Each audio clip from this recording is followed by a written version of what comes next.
Bonjour, peuple de Dieu. Ce matin, nous allons parler de l'entrée dans le royaume de Dieu. Avant de parler de l'entrée dans le royaume de Dieu, nous devons d'abord savoir quelle est la mission de Jésus-Christ sur la terre. Dans le livre de Luc, chapitre 19, son verset 10, il dit que Jésus est venu chercher et sauver ceux qui étaient perdus. Frères, comme le Seigneur vient chercher et sauver ceux qui sont perdus, sa mission est de sauver l'humanité. Entrer dans le royaume de Dieu, c'est participer à la nature de Christ. Nous pouvons définir cette nature en deux entités. Premièrement, Jésus Sauveur et deuxièmement, Jésus Seigneur. Quand on parle de Jésus Sauveur, dans le ciel, dans Apocalypse chapitre 5, Dieu a voulu envoyer quelqu'un rompre les sceaux. Mais personne ne fut digne, si ce n'est le Seigneur Jésus, le lion de la tribu de Juda qui a vaincu et il a pu ouvrir les sceaux pour nous. La Bible dit que dans Actes 4, 12, qu'il n'y a aucun autre nom qui a été donné aux hommes par lesquels nous devons être sauvés, si ce n'est celui de Jésus-Christ. Donc en mourant à la croix, Jésus a dit tout est accompli. Nous avons obtenu le salut de lui. Le salut, c'est obtenir le pouvoir sur Satan. Satan a soumis l'humanité entière depuis le jardin d'Éden. Et le Seigneur donc a vaincu pour nous Satan à la croix. Et il a dit pour nous, tout est accompli. Reconnaître Jésus comme étant notre sauveur, c'est pouvoir accepter que Jésus est mort à la croix pour faire de nous des personnes qui allons marcher dans ce monde comme des vainqueurs.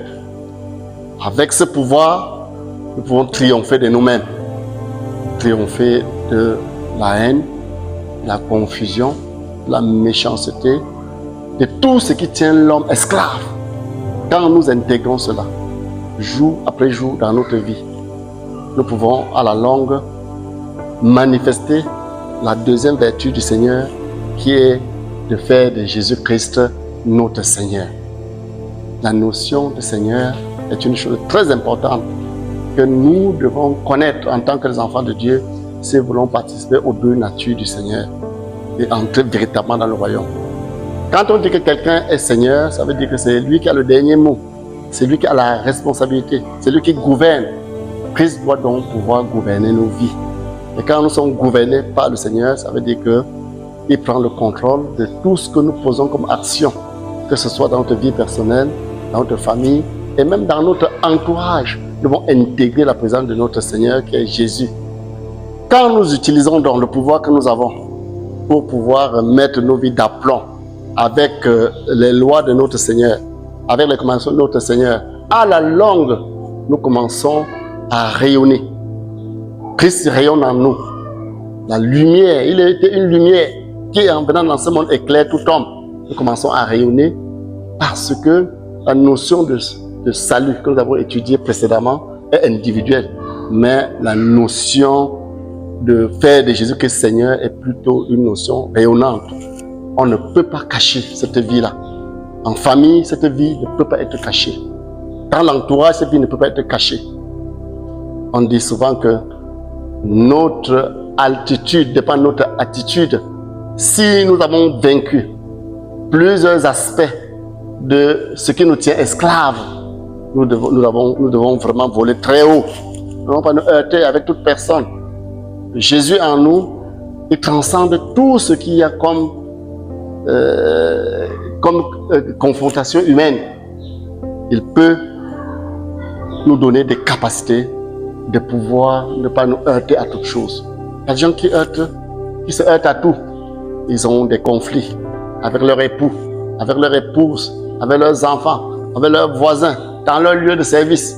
Quand tu voles à 2 mètres d'altitude, tu vas heurter tous les obstacles. Mais si tu peux aller à plus de 10 km en haut, même le plus grand mont ne va pas te croiser. Or, la nature du Seigneur Jésus nous donne cette capacité.